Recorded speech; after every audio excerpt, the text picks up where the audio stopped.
Okay, so this is CJ Sean here on my Charlie Hoffman review channel. I'm turning Charlie Hoffman Animation Studios into like a review channel, and I'm gonna start off by doing it now. There's going to be a video on why Charlie Hoffman's Animation Studios is over, but it's not going to be in this video. So today's review, we're going to talk about. Uh, sorry, something with my teeth. Um, we're going to talk about Disney's A Wrinkle in Time. So I forgot to do a review on this movie, um, but I'm gonna do it right now because just to let out my thoughts and feelings over this film. Okay, thanks for my teeth. Sorry. Okay, so the movie for me was alright. Could have been better than I hoped in the trailer. It was alright. Storm Reed's performance in this movie was great. She was good. Like she was good as Meg Murray. So let's start off with the review of the plot of the film. So like I said, Storm Reed's performance in this film was great. Reese Witherspoon's character was really funny. She was so funny, especially her sarcasms were funny. Oprah, she was good in this film too, but the movie didn't really save it on my point of view. Could have been better. It did got boring at some parts. And what's funny is that my mother hated this movie. She does, and clearly, like, I don't hate it, but I just find it, okay. Something I could do without it, in my opinion. And don't blame me if I don't remember the parts because I just saw the film last week on March break, the first day of March break, and I already forgot. Um, so yeah, let's start. The film is basically about this girl Meg, who who's discovered that her father's been absent for like most of her life, and then she finds out that her father's alive, so they decided to go look for her father. So she teams up with Oprah, she teams up with Reese Witherspoon, she teams up with Mindy Kaling, then she teams up with some 9-year-old kid and some some other guy, I don't remember his name, to go on this kind of adventure to go save Chris Pine when he's trapped in the thing. Um, so let's talk about the characters. Um, Meg Murray. So Meg is like this kind of depressed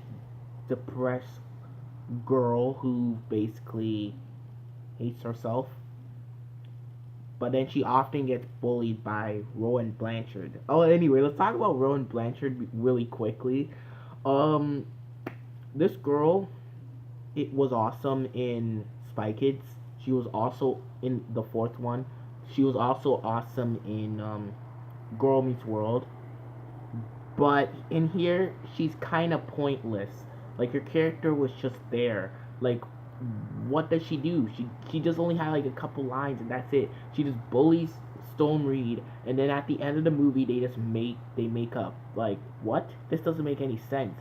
And then what's funny is that every time Rowan Blanchard's on screen, I always like in the theater. I always say, "Oh, hey, look, it's the skank," because she's on screen.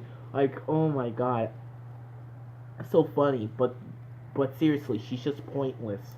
Like she doesn't have anything to do with the plot. She's just there. Like that's a big waste of time. Like especially since Girl Meets World ended, but whatever. Um, let's talk, and then we got Chris Pine in this movie.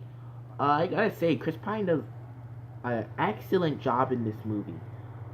He does an excellent job playing a caring father, a caring husband to his wife and Meg and Charles Wallace, that 9-year-old kid. Like literally, every time I see that 9-year-old kid on screen, he always reminds me of Max Fuller from Fuller House for some reason. I don't know why. It's just so a lot of similarities between the two. Both of them wear bow ties. Both of them wear some weird shit, and both of them have a 9-year-old kid voice. Okay, so yeah, what else? The only character I did love in this movie was Reese Witherspoon's character. Like her character was so funny, especially her sarcasms in this movie was so funny. Her chemistry with Charles Wallace was good too. Not that kind of chemistry, like like chemistry, if you ask me.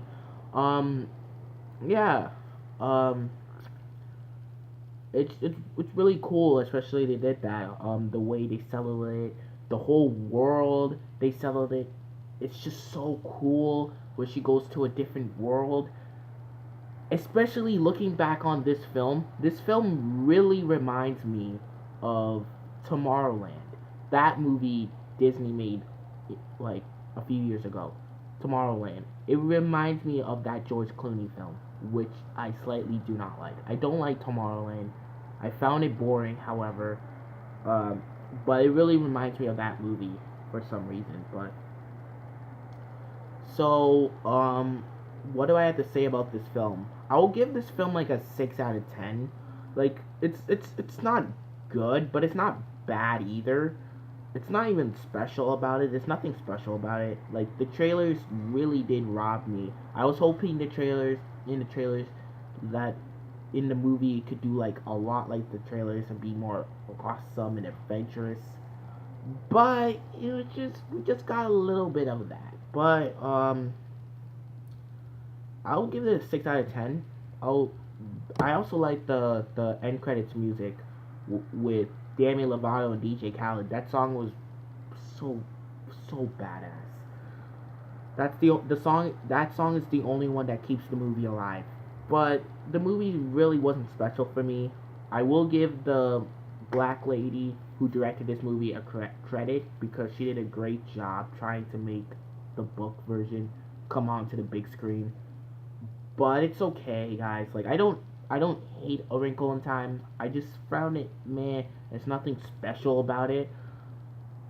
Like the only thing I hate about A Wrinkle in Time was just Rowan Blanchard's character. Like honestly, her character really pissed me off. And I'm sitting here and I'm like, okay, what is she doing here? Like she has nothing to do with this movie. Why is she here? And clearly she's a skank. She's a skank. Like her character, not Rowan Blanchard in real life, but her character. Um,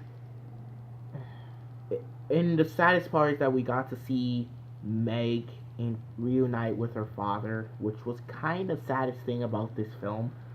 Um, I will give it that. I really did cry at the theater. I really did. I'll give the movie that. But the movie would have been a lot better. But it's okay. It's okay. I'm not gonna blame it on Disney. They tried their best to do this film, but just didn't work. So, I'll see you guys in the next video. Bye.